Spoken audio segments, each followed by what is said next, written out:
This is the weekly broadcast Citadel Gray Line, where we discuss all things Bulldogs and other goings-on at the Military College of South Carolina. Hello there. John Rawl is my name. It is a pleasure to have you back on here as we have a great broadcast today. We're going to get a lot of discussion coming in from our co-host, and that's Andrew Miller, because he had one heck of a doozy of an article that just came out in the Post and Courier, postandcourier.com. We're going to get his thoughts on that. We want your thoughts. Citadel at y'all.com, Citadel at YALL.com is how you can get in touch with us here at the broadcast. And you also can find us on Facebook, as we're on Facebook.com, Citadel Gray Line. If you've got anything you want to say, maybe ask Andrew right now about his amazing column, you can do that. Just fire away a comment there on our live broadcast. As Citadel Gray Line broadcast, not only on Facebook, we're on YouTube. We're also available on iTunes, Spotify, and wherever you get your favorite podcast. I want to remind you that this broadcast is presented in part by some great sponsors, and the 2024 lineup of sponsors this year include IPS Packaging and Automation. They are our title sponsor. Hood Construction, Senior Private Shop. We've got a Knob Knowledge question coming up. And Franklin Plumbing and Drain Cleaning, also helping bring Citadel Gray Line our way this year. Andrew Miller is from the Charleston Post and Courier. Andrew, I hope you put your work clothes on today, because we're going to put you to work, sir. You got a lot of stuff for us to talk about. I'm here. I'm ready to go. Let's get to it. All right. Andrew Miller again. Of course, we also have to mention what happened in Cullowhee last week. It wasn't the best of days for Bulldog football. No, it wasn't. I thought, going into the season, I thought that was going to be kind of a tough out for them, regardless of the circumstances that were around the game. But, you look at it in the third quarter, what they're up, but Western Carolina's up 24-14. The Citadel is driving to kind of get it to hopefully what would have been a 24-21 game, or at the very least they kick a field goal there and they make it a one-score game. So against a nationally ranked team, and Western Carolina was nationally ranked for most of the season, at the beginning of the season, and certainly the way they played against NC State, you thought they were a nationally ranked caliber FSC team. And then, some turnover, some penalties, stuff happens, and they don't win that game. And I know it was really frustrating for Coach Drayton, because he thought they had a really good shot there in the third quarter to kind of make it a game, and they had made it a game. I'll tell you what, I feel really bad for Jonathan Bennett, because he was basically their only offense the entire day. But hey, he had one really bad interception at the end of the first half. He owned it again, as we've been calling him this whole season, a full-grown man. He owns his mistakes. He knows he can't make that pass, but that was a huge play and a huge turning point, I thought, in the game at the end of the first half there, where they're going to go in, looks like they're going to score a touchdown again or get a field goal at the very least, and they don't come away with any points or anything in that situation. That had to be a really deflating moment for the Bulldogs as they headed into the locker room. Andrew, we're going to talk just a little bit more about this WCU game with you, but we've got a lot for you to say about your recent article in the postandcourier.com. We'll get to that. We got to welcome in Thomas Scruggs to the broadcast. Before we do that, let's tell you a quick word about IPS Packaging and Automation.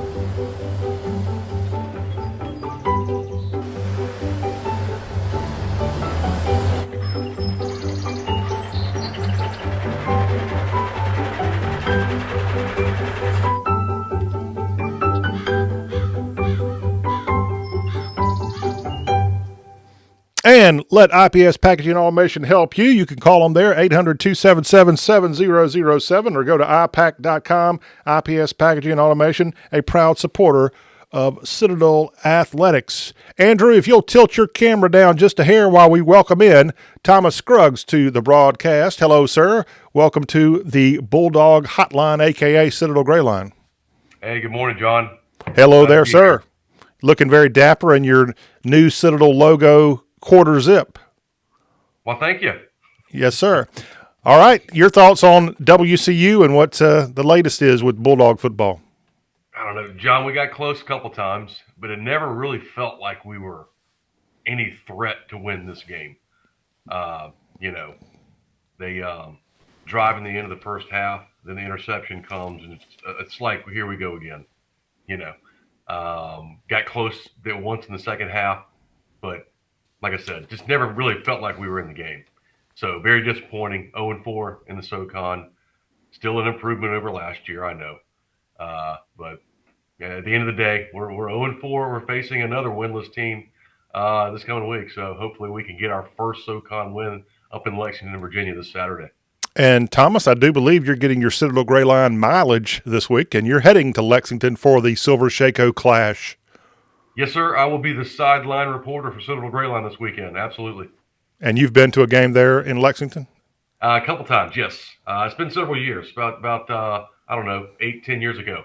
Went back to back. Went twice. So neat place. Basically, it's our sister school. They don't think so, but it really is. So we still have I think, a tougher fourth class system. Ours lasts longer than theirs. So. Thomas Scruggs, spokesperson for South Carolina's Military College. All right. Anything we need to put a nail in the WCU game before we get into the real meat of today's broadcast, Andrew? No, again, what I would reiterate about that is, again, I didn't think that was I disagree with Thomas a little bit there. I thought they had a chance if it's 24-21, heading into the fourth quarter, then I think they have a real chance at winning that game, because then I think Western Carolina kind of starts feeling that pressure. But other than that, you're right. Again, that was a tough game there for them to win anyway, no matter what the circumstances is. And I will say one thing about the VMI game: this is the game you have to win. No excuses, no nothing. You got to go up there and you got to win no matter what. If you play good or bad, it doesn't matter. No moral victories. You got to go up there and you got to beat that team and get your first win in the SoCon, no matter what. All right. Andrew Miller, official spokesperson for Bulldog Motivation. I like it. They need to put that on a loop in the locker room. Yeah. Okay. All right. Well, we know VMI, as you said, winless into SoCon. I think you're looking at almost a mirror image of each other when these two teams get together Saturday. Yeah, I mean, really, the VMI's offense is going to revolve around one guy. That's our running back, Hunter Rice. If you can shut him down, I think you can win the game. He had over 100 yards last year down here in Charleston. He was the difference in the game. It was very, very windy and wet that day, as I recall. And you shut him down, and you got a great chance to win the game. Well, Coach Drayton stressed that in his weekly presser. Yeah. If you can keep him quiet, you got a much better chance of winning. And also, one of the neat things I heard from the presser Monday, Andrew, was how big of a, challenge it is and an opportunity at the same time for the Bulldog football team to get that Silver Shako back. Evidently, the strength and conditioning coach has had that as his number one goal for this program for, since they lost it 2 years ago. Yeah, since they lost it last year, yeah, and I don't know what something happened on the field after the game that he didn't like. I don't know. I haven't gotten to the bottom of that. I am going to go hit practice today, and I'm going to ask him that very question about that. So it'll be interesting to see what he says. AP Miller _PNC is where you can get Andrew's fine writing on X, and also I believe it's apmiller@postandcourier.com is your email, Addy. Is that correct? That is correct. All right. And he publishes that loud and proud on his post there at postandcourier.com or in the paper if you're lucky enough to pick up a copy of the Post and Courier in the Charleston area. Andrew, you've got to skedaddle to a big Post and Courier meeting here in a little bit. Before you do that, we got to put you to work on this article that finally came out. I thought you were teasing that you were working on this thing, but no, you weren't teasing. It was how many words? It was over, when I submitted it, it was 3,300 words, which is about 105 column inches, which is an enormous, it might be the longest story that I've ever written at the Post and Courier in my 35 years at the newspaper. Well, your thesis was a great work of art. You got a lot of commentary from people. You put a lot of work into this thing. So as a journalist, I congratulate you on that. It's not easy going out and getting multiple sources as you did. And this is an article, hopefully, that's going to make a difference because you did a deep dive into the Citadel athletic program. And frankly, this kind of deep dive needs to happen in every college athletic program and really probably every college period, because there's a lot of changes going on and a lot of places simply are ignoring this cancer that's growing. And it doesn't matter how much money you got or if you're a small school like the Citadel, it makes a big impact. Tell me what kind of reaction people are receiving to the article that I know you've got it committed to memory. What's the actual title of this article?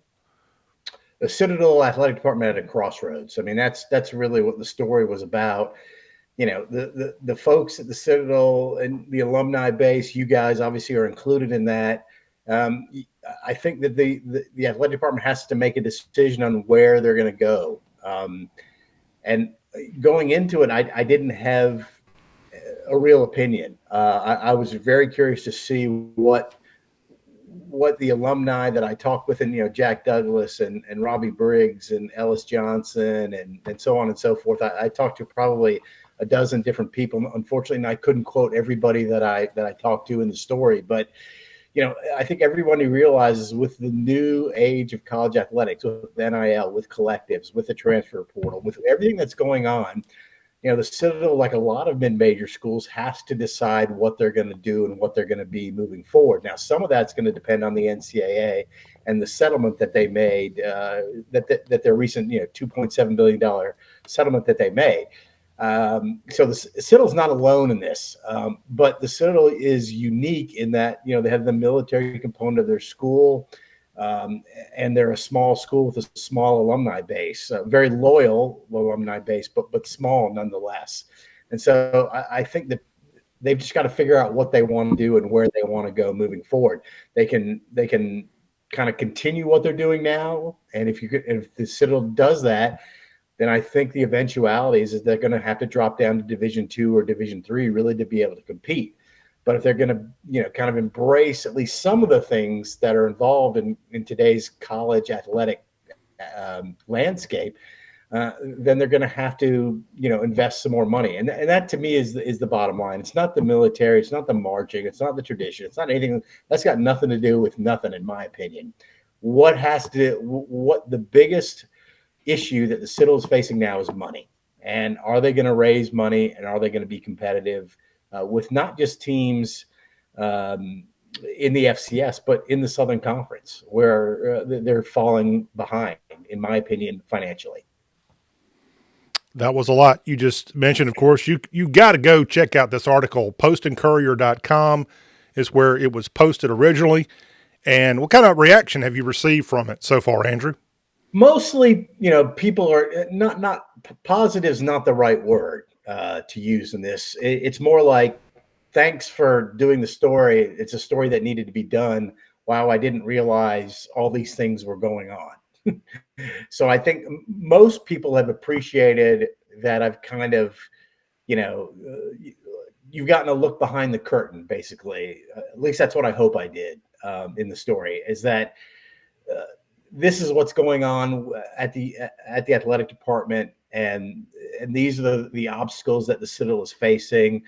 And then at the end, I tried to give one example of maybe a solution to the problem, which I know did not go over well with any Citadel alumni, at least not ones that reached out to me about the Texas A&M model. Which they did not like at all. And then I figured that would be part of it. But when I figured that when you write a story like this, if you're going to spend, as many column inches as I did talking about the problems, I wanted to give at least one solution to the problem. And I know not a very, very popular solution. So that I think for the most part, people have been appreciative of, kind of the work that I put into it and the facts that I put out there. But I don't know if they agree with me, and that's fine. And that's part of being a journalist. That's part of being a reporter. I'd be interested in what you guys thought of it. Sorry, my dog's bugging me. Oops.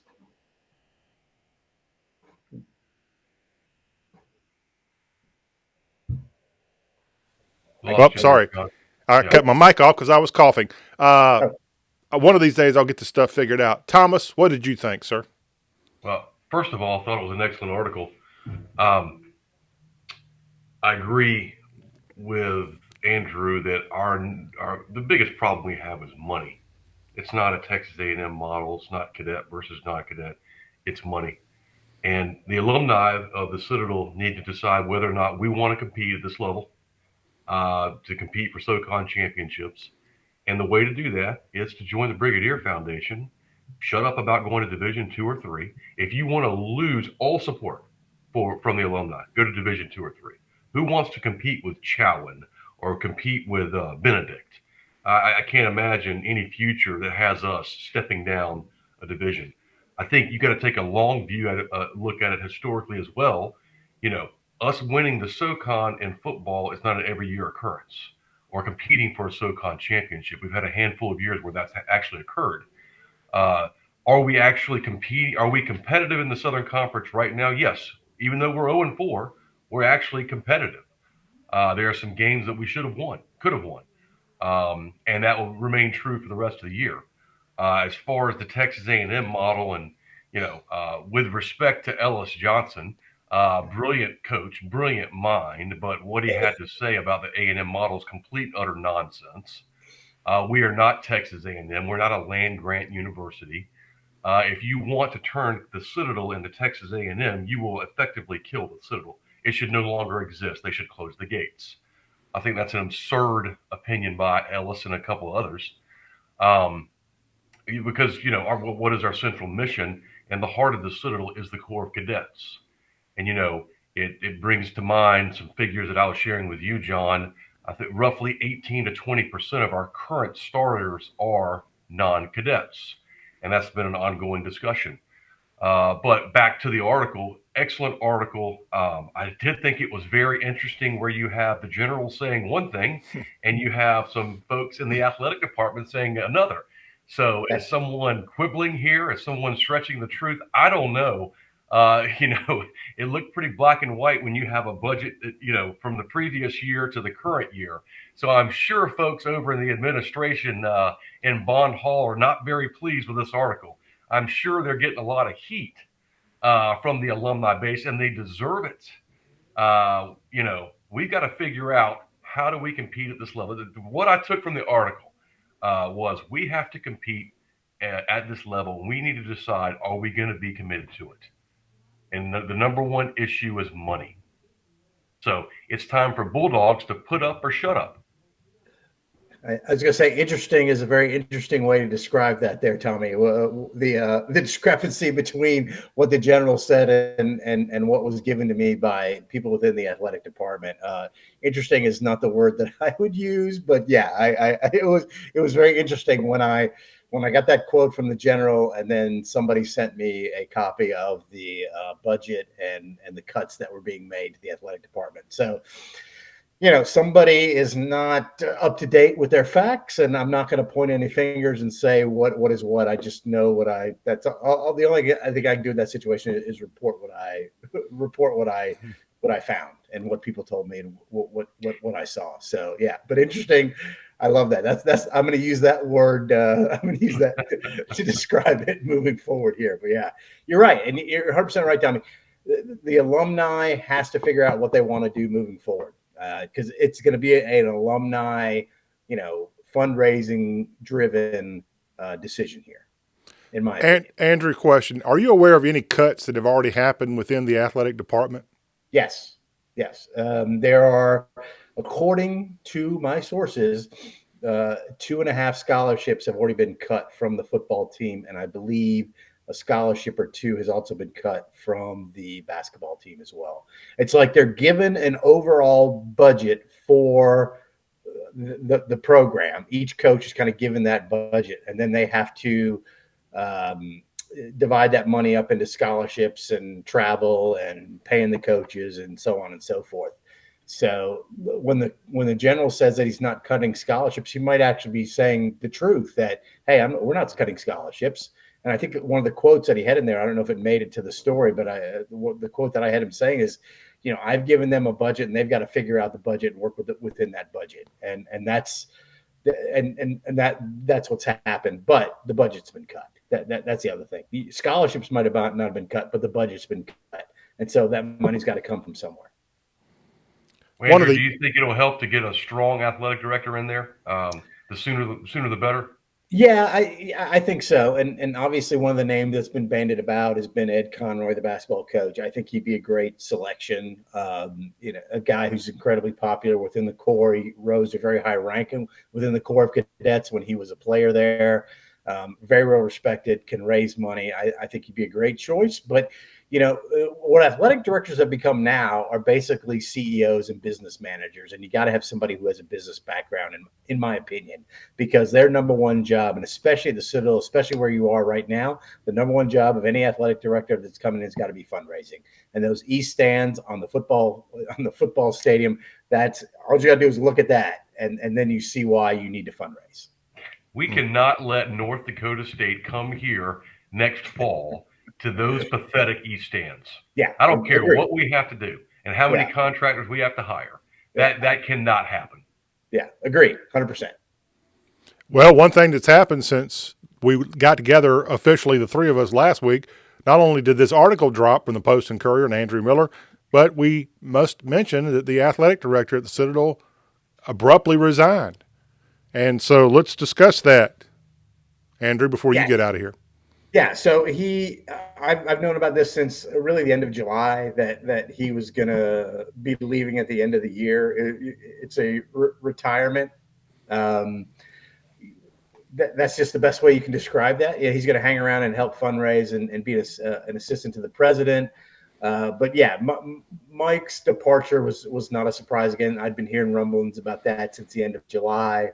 And the rumors and rumblings got louder and louder as we got into August. And I asked him point blank in August at one of the practices if this was going to be it for him. And he said, I could retire tomorrow. I could retire in 2 years, or I could retire at the end of the year. And, so he wouldn't give me kind of a straight answer, but, I think they were trying to get their ducks in a row.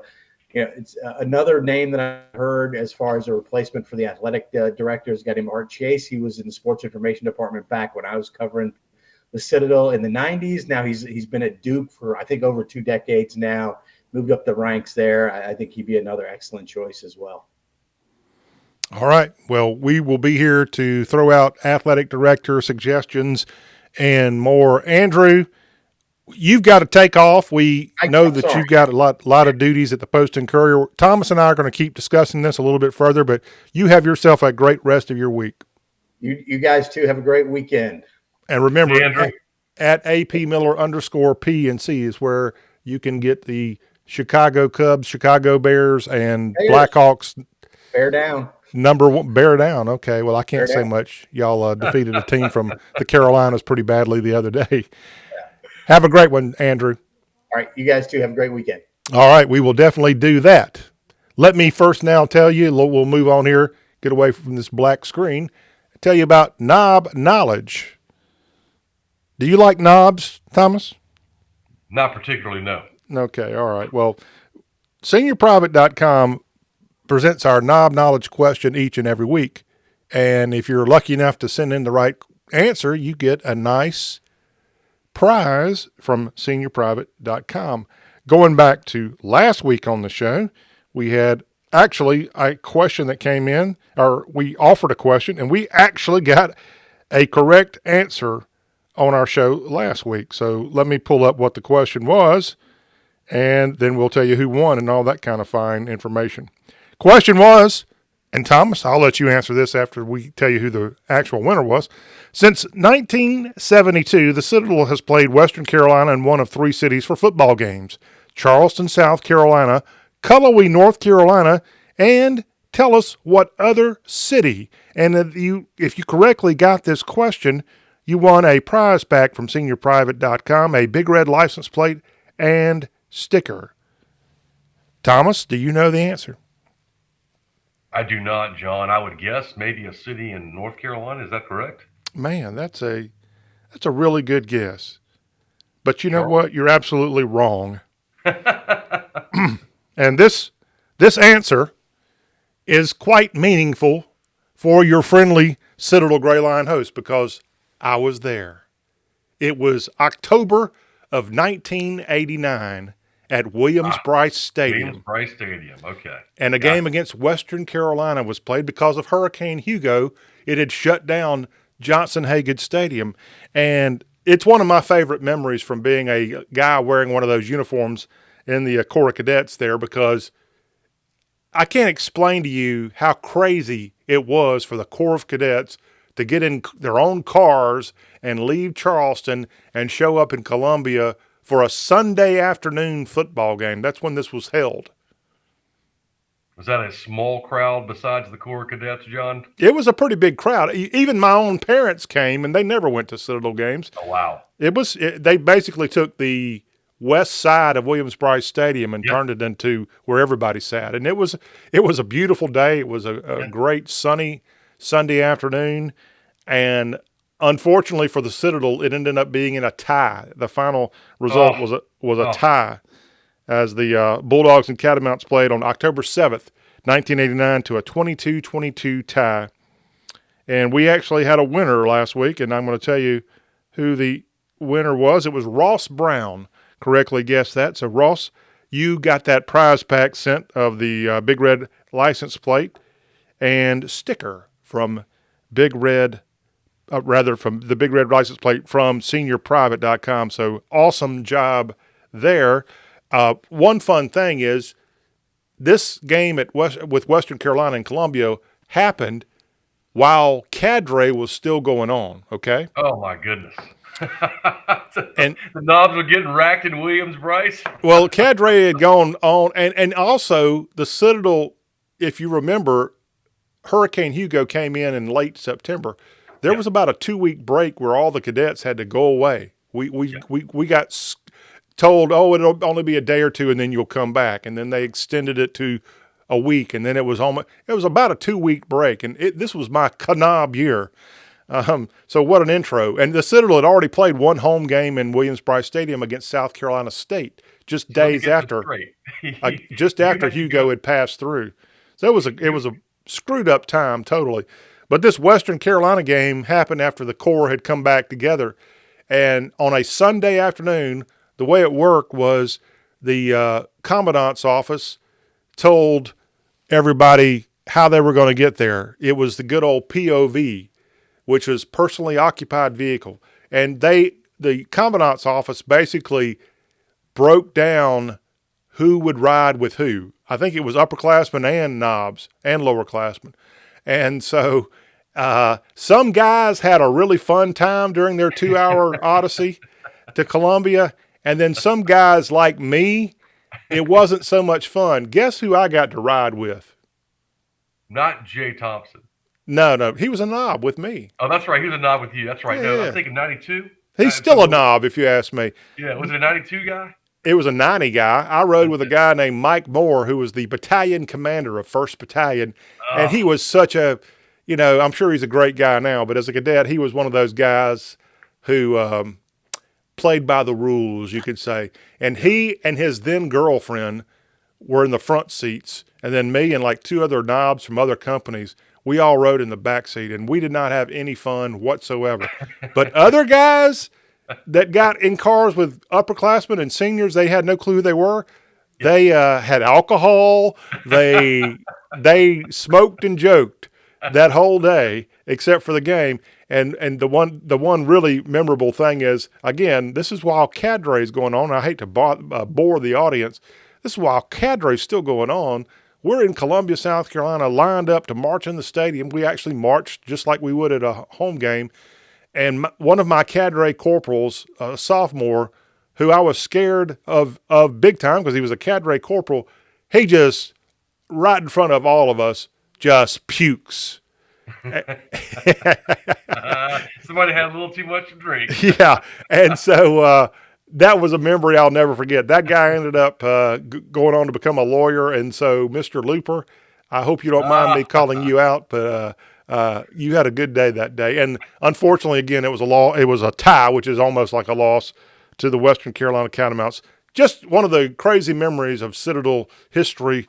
1989, Hurricane Hugo causing that game to be moved to Williams-Brice on a Sunday afternoon. And that's probably the most fun ever had in a Williams-Brice Stadium on a Sunday afternoon. Yeah, probably ever.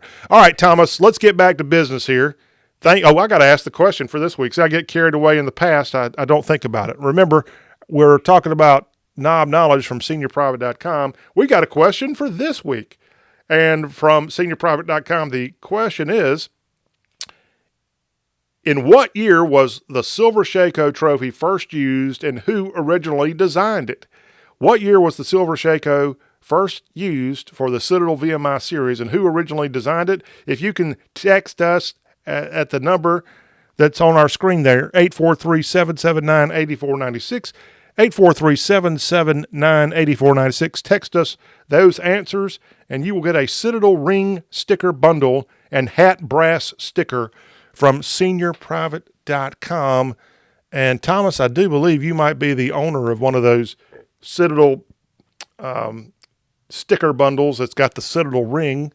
In your case, it's got, what is it, a 99? 95 for me, sir. Yeah, good try.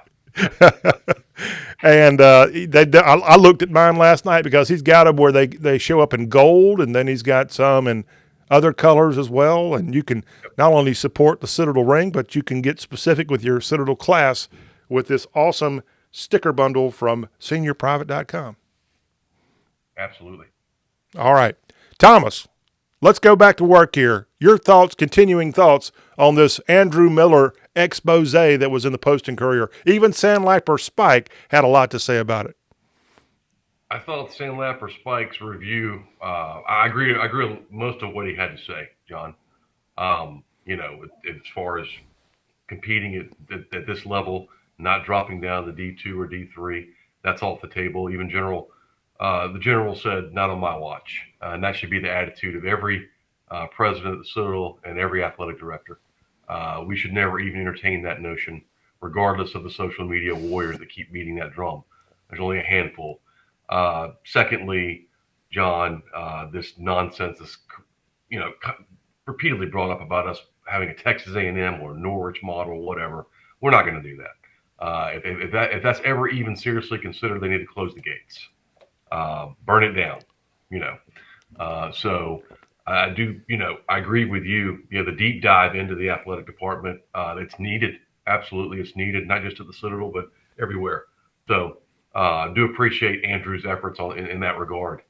But these are the people that complain the most and the loudest, John, are those that don't contribute in any way, especially financially. So we have these, yearly now giving days, and we always break records. Well, why can't we have a giving day for the athletic department, for the Brigadier Foundation? So the money's there. The support is there. We just need to give these coaches the tools they need to be successful. And like I said, you got to take the long view of history. You can't just look at this year and the past couple of years and rules are changing, so we need to drop down. We had some great years, and when Brett Thompson was there and the Charlie Taft era, but it ain't like the Citadel's been on top of the SoCon for however long we've been in the conference. That's just not reality. Yeah.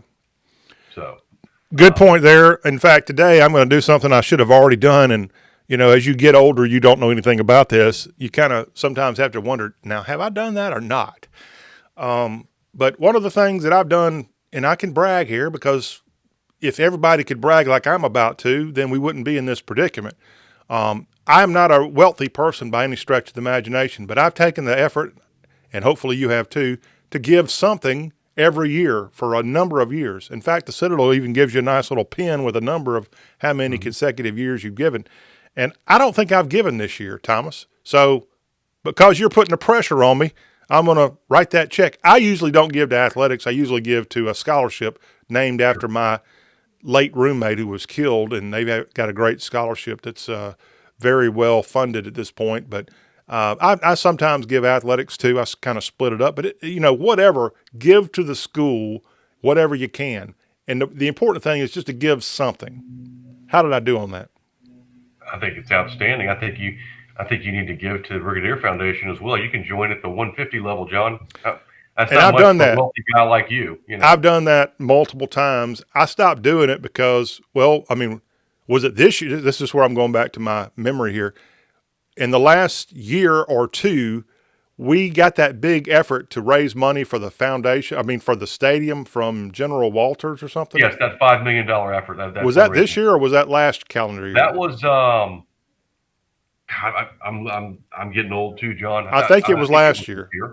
Or maybe it was last year. It would have had to have been last year. That's why I don't think I've given this year. So last year I didn't give to the Brigadier. I gave to the stadium effort, and then to that scholarship. This year I'll give to something. My problem is I don't give enough to the Brigadier to really reap benefits from it, personally, and that's being selfish because I don't live in the Charleston area. But if you live in the Charleston area, there's some really cool benefits of being in the Brigadier Foundation, even at lower levels. Like, you get drink refills and things like that. I don't think I made it to a home game last year, so I gave more to the scholarship. And I'm outing myself here, but I mean, look, I'm a Citadel man. I don't mind telling the truth. And the main thing is I'm bragging because I'm giving something. I wish I could give more, and maybe I should, but if everybody would just give something, as I said, we wouldn't be in this predicament. 100%, John. I'm like you. I don't, unfortunately, can't make it to many home games.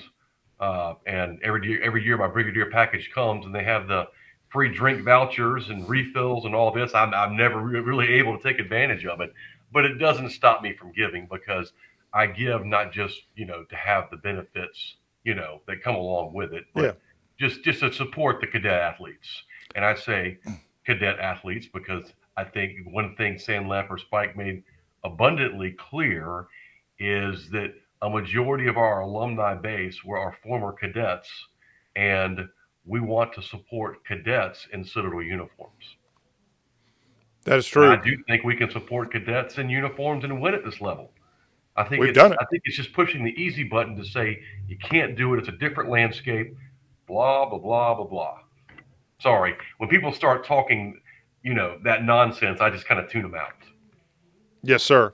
And let's not also forget the Citadel give. There's other ways to give that aren't even officially tied to the school, like the Citadel Football Association. Yes, that's another way, and I've helped them out through the years. Some years I do, some years I don't. They do a great job. There's the Basketball Association. There's other things. I mean, when you go to a game, it actually gets on my nerves a little bit. You get hit up by all these cadets trying to raise money for something else. It's kind of a turnoff to me. What do you think?